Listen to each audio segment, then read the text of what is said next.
سلام تانا بزلخم ويبصحكم كبرات تخاتلتي تግራይ ስትሪም ሚዲያ በፈለማግን ነዛ ገዳሲ ተመልእኽቲ ከነሐልፍ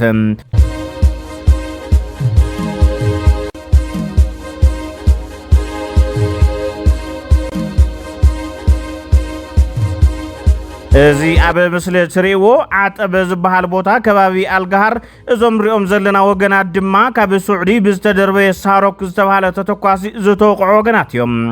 ኣብቲ ከባቢ ዘለኹም ወገናት ቦታ ብምቕያር ህይወትኩም አድሕኑ ዝብሉ ጉዱሳት ድማ ክሳብ ሕዚ ብዘሎ መረዳእታ 13 ሰብ ከም ዝሞቱን ብዙሓት ከም ዝቆሰሉን ተሓቢሩሎም ነዚ መልእኽቲ ንኻልኦት ብምብጻሕ ንኹሎም በሰላናይ ዝግዳይ ዝኾኑም ተኽእሎ ዘለዎም ብምልኦም ክድሕኑ በዛጋጣሚ ንሓበርና ናብ ናይ ሎሚ ዜናታትና ክንሰግር ተመዛበልቲ ወሲኖም ተባሂሎም ናይ መወዳእታ ውሳነ ተወከልቲ ተመዛበልቲ ስደተኛታት ትግራይ መራሕቲ ናብ መረቦቶም ክምልስዎም ብዘይ ምኽኣሎም ናይ መወዳእታ መፍትሒ ዝበልዎ ህዝቦም ሚሊሻታቶምን መንእሰዮምን ብምልዓል ብናይ ባዕሎም መንገዲ ክኸዱ ከም ዝኾኑ ተባሂሉሎም ብተወሳኺ ድማ ፕሬዝደንት ጊዜያዊ ምምሕዳር ኣይቶ ጌታቸው ረዳ ሚድያታት ከኣትዋ ብዘይ ምፍቃዶም እቶም ተወከልቲ ኣብ ዝሓለፈ ኣይቶ ጌታቸው ረዳ ምስ ተመዛበልቲ ዘትዮም ዝብል ጥራሕ እዩ ብሚድያታት ሓሊፍ እምበር ናትና ድምፂ ኣይተመሓላለፈን ኢሎም ኣለዎም እዚ ማለት ኣብ ዝሓለፈ ዝናገርናዮ ብሚድያ ኣይሓለፈልናን እዮም ዝብሉ ዘለዎም ተመዛበልቲ ኣብ ጠቕላላ ኣብ ትግራይ ሙሉእ ዘለውን ካብ ትግራይ ወፃኢ ኣብ ሱዳን ዘለውን ተፈናቀልቲ ወገናትና ተወኪልና ኢና መፅና ዝተወከልናሉ ምክንያት ብዙሕ ግዜ ቅድሚ ሕዚ ድምፅና እናስማዕና ናብ ዓድና መለሱና እናበልና ብዙሕ ግዜ ተዛሪብና ብዙሕ ግዜ ሰልፊ ወፂና ኢና ናይ መጨረሻ ደሞ ያኣክል ብዝብል ያኣክል ድሕሪ ሕዚ ኣብ ኬንዳ ምንባር ድሕሪ ሕዚ ኣብ ቁሪ ምንባር ድሕሪ ሕዚ ካብ ገዛ ካብ ወፃኢ ምንባር ያኣክል መራሕትና ያኣክል ንብለና ኽና ያኣክል ኢልኩም ገዛና ኣትውና ኢልና ናይ መጨረሻ ድምፅና ኣስሚዕና ናብ ዝሓለፈ ስለዚ መራሕትና ነዝና እንዳም ሰለስተ መዓልቲ ኣስፋልት ደቂስና ኢና በተለይ መቐለ ነዚ ተኸቲሉ ኣብ መላእ ስጋው ሱዳን ዘሎ ወገንና ተፈናቀለ ወገንና ድምፁ ስምዑ እዩ ስለዚ ነዚ ድምፂ እዚ ሰሚዑ ዝኾነ ይኹን መራሒ ክሳብ ሎሚ መልሲ ዝሃበና መራሒ የለን ብጣዕሚ ኢና ሓዚና መራሒ መልሲ ዝሃበና ኣካል ስጋው ሎሚ የለን ስለዚ ሕዚ ታዋና መልእኽቲ ሕብረተሰብና ዝለኣኸና ድሕሪ ሕዚ ኣብ ኬንዳ ይነብርን ድሕሪ 5 ዓመት ተመዛባላይ ዝበሃል ኣካል እውን ክህለ ይኽእልን ካሊእ መልክዕ እውን ይትፈጥር ድሕሪ ሕዚ ስለዚ መራሕትና ስጋብ ሕዚ ድምፅና ይሰምዑን ስጋብ ሕዚ ገዛና ይመለሱናን ገዛና ካብ ዘይመለሱና ንሕና ካብዛ ሎማዓንቲ ንጅምራ ዘለና መዓልቲ ጀሚሩ ብናይ ባዕልና ዓቕሚ ብናይ ባዕልና ደቅና ምልሻና ባዕልና ኩላትና ናይ ዞባ ምዕራብ ተመዛባሊ ንዞባ ምዕራብ ኣይሸንፊ ስለዚ ንሕና እንድሕር መንግስቲ ኣብና ካብ ፅባሕ ንግሆ ምንቅስቃስ ንጅምር ኣለና ኣብ ኬንዳ ተዓጢፍና ንሞትን ኣብ ኬንዳ ሞትያ እንተመፅያ ፍታ ንቀሳቀሳ ምንቅስቃስ እውን ሞትያ ክትመፅእ ስለዚ እዚኣ ስለ ዝኾነት ተዓፊና ንሞትን ኣቦታትና ዳር ግንባሩ ትግራይ ካብ ጫፍ ክሳብ ጫፍ ኣኽቢሮም ዘፅንሑልና ንሕና ደንበርና ቆርሚምና ዓድና ሂብና ኣብ ኬንዳ ክንመውት ስለዘይንኽእል ድምፅኹም ድምፅና ስምዑልና ካብ ሎማዓንቲ ጀሚርና እንንቀሳቐስ ኢና ዓድና ክንኣቱ ኢና ፌደራል መንግስቲ ዜጋታትና ክምለሱ ኣለዎም ዝብል እምነት ኣለዎም መሬት ምን ተቆፃፅሮ ብዙሕ የገድስን ዝብል መደረ ጌታቸው ረዳ ሓደ እዋን ኣስሚዖም ነይሮም ብናተይ እምነት በትዝርደአሉ ቋንቋ ፌደራል መንግስቲ ዜጋታትና ክምለሱ ኣለዎም ዝብል እምነት ኣለዎ ናይ ተፈናቀልቲ ናይ ተመዛበልቲ ምምላስ ማለት ናብ ዓዶም ናብ መረበቶም ክምለሱ ምግባር ማለት ናይ ህዝብታት ናይ ሰባት ናይ ሰብ ድሌት ምምላእ ማለት ናይ ኣማይቲ ሽሓት ድሌት እሶም ብጥሜት ዝውድሉ ኩነታት መሬት ምን ተቆፃፀሩ ብዙሕ ይገድስ ነተመዛበልቲ ዋላ ጽባሕ ክምለሱ ይኽእሉ እዮም እዚ እምነት ናዩ ተመዛበልቲ ይመለሱ ናይ ትግራይ ኮነ ናይ ኣምሓራ ጸጥታ ሓይሊ ኣየልን መከላከያ ነቲ ቦታ ይቆፃፀሮም ድሕሪ እዚ ህዝቢ ወከልቱ ባዕሉ ይምረጽ አመወዳታ ሪፈረንደም ይካሄድ ዝብል ድማ መልእኽቲ አብይ አህመድ እዮም ቤታቸው መመለስ አለባቸው። እንግዲህ የተስማማነው ስምምነት በተደጋጋሚ ገልጫዋለሁ። አሁን ባጭሩ ግን ኮሚቴ ተቋቁሞ አቶ ጌታቸው ያለበት፣ አቶ አረጋ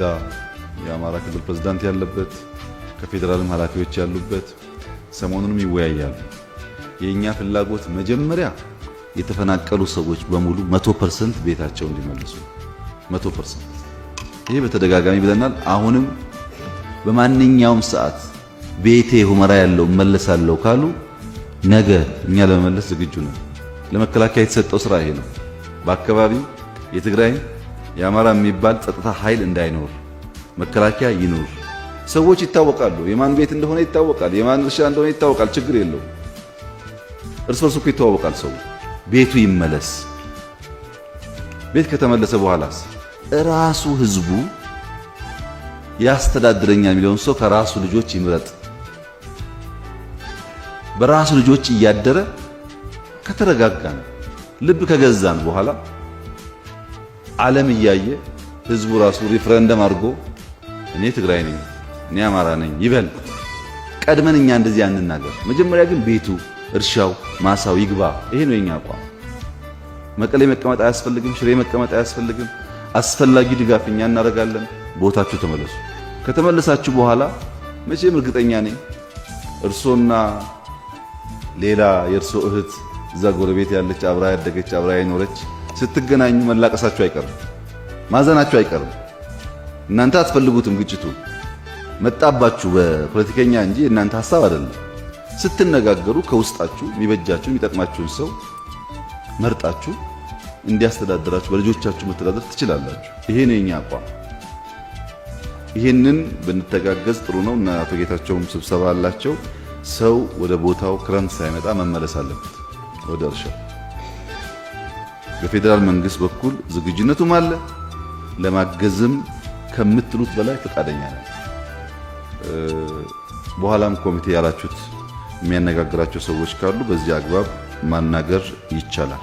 ነዚ ሓሳብ ብወገን ግዜያዊ ምምሕዳር ትግራይ ዝቃወም ሓሳብ ኣይተዋሃቦን። እቶም ተመዛበልቲ ሕዚ ንግዜያዊ ምምሕዳር ትግራይ ንሕወሓት ንሓይልታት ፀጥታ ንውድባት ንህዝቢ ትግራይ ንዲያስፖራን ካልኦት ዓበይቲ ትካላት ትግራይ እውን ዕላው ዝኾነ ፃውዒት ኣቕሪቦም ኣለዉ። ኣብ ልዕሊ ትግራይ ዝተኣወጀ ቁልዕ ጆኖሳይድ ኮይና ስዒቡ ኣብ ዝተፈላለዩ ከባብታት ብሚልዮናት ዝቑፀሩ ወገናት ካብ መረበቶም ተፈናቒሎም ኣብ ዝተፈላለዩ መዕቆቢ ተመዛበልቲ ከርፋሕ ናብራ ክበርሕ ካብ ዝፍረዶም 5 ዓመታት ተቆፂሩሎም። ኣብ ልዕሊ ትግራይ ዝተኣወጀ ጆኖሳይዳዊ ኩናት ልዕሊ 2 ዓመት ድሕሪ ዝተገብረ ደማዊ ኩናት ብውዕሊ ተኽሲ ደው ባል ፕሪቶሪያ ድምፂ ጥይት ደው ኢሉ ሰላማዊ ፖለቲካዊ ቃልሲ ክካየድ ምውሳኑ ስዒቡ ኣብ መላእ ህዝቢ ትግራይ ኢሉ እውን ተመዛበልቲ ወገናት እፎይታን ዕረፍትን ዝፈጠረ ኩነት ኮይኑ ይዝከር። ኣብ ትግራይ ዘሎ እዋናዊ ኩነታት መበገሲ ብምግባር ብግዜያዊ ቤት ምክሪ ትግራይ ውሳነ ሚሽን ሓሳብ ተመሓላሊፉ ትሕዝቶ እቲ ሎሚ ዝወፀ ውሳነ ሓሳብ ንባዕሎም ካብ ኮርኑ ላዕሊሎም ዝሰየሙ ኣካላት ሰራዊት ዘሕለፎ ውሳነ ብቁልጡፍ መረምታ ክግበረሉ ንህዝቢ ከፍልጡ ኣብ ግዜያዊ መንግስቲ ካብ ጣብያ ክሳብ ደጀን ዝግበር ዘሎ መፈንቅለ መንግስቲ ብቁልጡፍ ጠጠው ክብል ኣብያተ ምክርታት ጣብያ ወረዳን ከተማታትን ናይ ሓደ ጉጅለ ፖለቲካዊ ጉጅለ ጉዳይ መፈፀሚ ካብ ምዃን ወፅን ናይ ህዝብን መንግስትን ስራሕ ክሰርሓ ሕዚ ተጣይሱ ዘሎ ቤት ምክሪ ብዶክተር ደብረፅዮን ዝምራሕ ጉጅለ ሕወሓት ዘይሕጋዊ ክብል ምንፃጉ ዝፍለጥ እዩ። ፒፒ ዘይገበሮም ካልእስ ዝጉጅለ ዘዚ ይገብር ዝተወረረ ገዲፍካ ሰላም ሙሉእ ክንዲ ምግባር የዕቤና ሰላም ዝረኸብ ህዝቢ ክዘርጎ እቲ ናይ ትግራይ ካልእ ፍሉይ ዝገብሮ እቲ ናይ ወረዳ ናይ ከተማ እንትፈልጥዎ بهجر درجاون أي تتنكفن بصري تتنكفن وقت بيت مرشعو لك نايت غرايزني زلهم مالتي قدم يلو يحدق استمرصي او كله ونكم اني بهجرو او كله نمت تግራይ بفلي زومنا هنا سبات الازراورو زلو حلف مخادم يرينا زومنا هنا نلو مال حلفي محير ጨካናት መኾንም የርእየና محير ጨካናት ስሱዓት ዘለዎም ንዓቕትና ህዝቢ ክሳዕ ክንዱ ዝዶ ትጭክን ኢኻ ህዝቢ ትግራይ ፒፒ ዘይገበረው ካልስ ዝጉጅለ ዘዚ ይገብር ፒፒ ዘይገበረው ተነ ሃደግ ቤት ምርታት ቆይ ኩሉ ሀገር استورر غديفكا سلام ملوك عند مغبار يعين السلام رخب حزبي كزرغو كحمصو يا بحرينا مصنا مرارحا يوم تفلطون مخلاكم انت يترفون توقع مرارحاون كل نور سع مودعات فولي غتيمو دكتور دبرت وسخم قندي افلالاينا وعلي بريتوريا يو كبلون كم تزاربو غازيتا ريبورتر لومي اوصيولم زي كمزينا هالو كيدان تقارون بهراو حدنت حزب تግራይ ኮነ ተባሂሉ ክርዕድ ዝገብሩ ዘለው ብሕጊ ክሕተቱ ይግባእ ኢሉሎም كيدان تقارون بيراو دحنت زمسرتا سلسته ودبات تግራይ ማለት ሆኖ ውድብ ናጽነት ትግራይ ብሔራዊ ባይታ ዓባይ ትግራይ ዓረና ትግራይ ዲሞክራሲያውን ላዕላውነትን ሎሚ ኣብዛሃበ ዋናው መግለጺ መንግስትን ፍራስ ማህተም ዝምንጥሩን ዘለው አካላት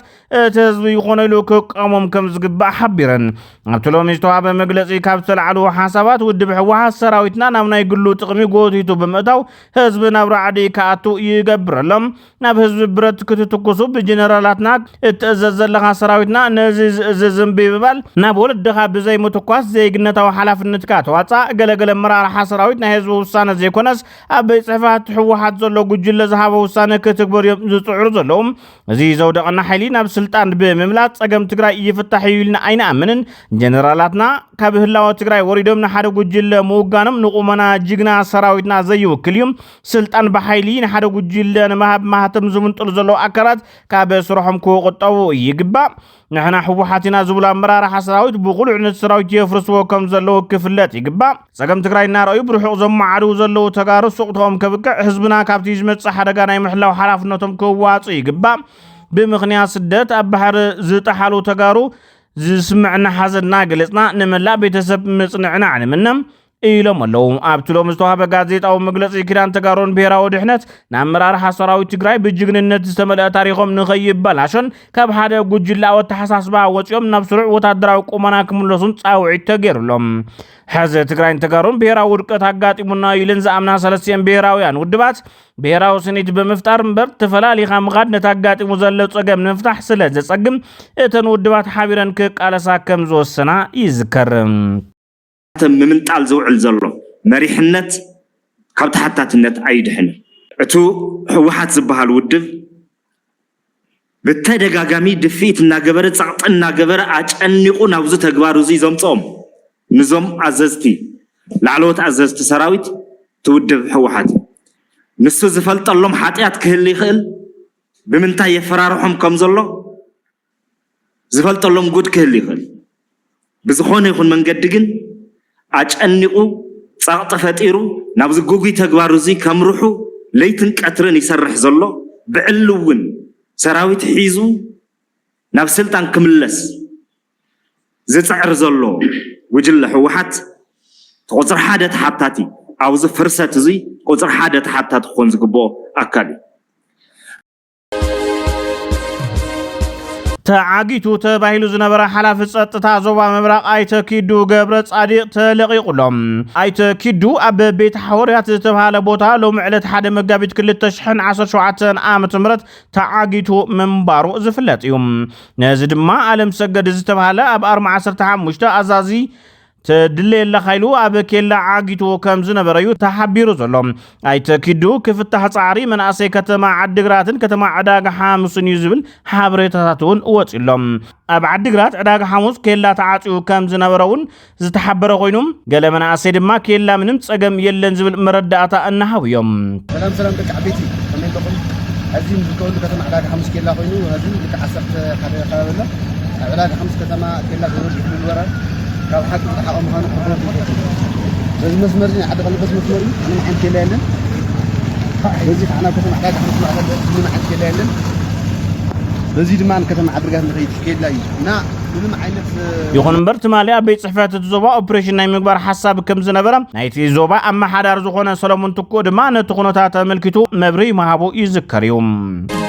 أبو سبين أو غفال دبوب السودان أبو رئيس ختم جوان زقات مقلوع الوطر الناقر دمس يبهال اللهم حزب بقليل من قدي برد كركب كم زغلود يقلت اللهم أبو كل تشن عصر شمونتن أمونغو بريزيدنت سالفاكيرن مكتلو ريك ماچارن تبص حسب مع سلامون أب حادقا يركب تبهيل اللهم توطري أنصار حيلتات تصعدا وايت آرمي زفلطو مسريك ماچار متأسار زلو معتقات أبزوبا نازير كواغو زغنيو بليتنال جنرال ديفيد ماجور داك زمرحو موكونا سراويت منقس السودان دحربتهم عتقات متحازم بحاجز ناي حبرات هاقرات عقاب سلام هيليكوبتر كوصو أبزفتنلو عندبتاو بستفنو متقعتي نتا هيليكوبتر أبررتان حاويسو بمولهم كم استقاتلو استفراليو سبسابات يقلص لهم أمريكا بسنكاب دبو السودان زور لوطري كابوزوز رديت وصاي كالو سراحتنياتات منقسي كابت هاقر قوصو حصو تزاز كم زوصوتون يسمع لهم كبرات تغطاتلتنا نمكتالكم آمسكنا سلام نخلو ودسب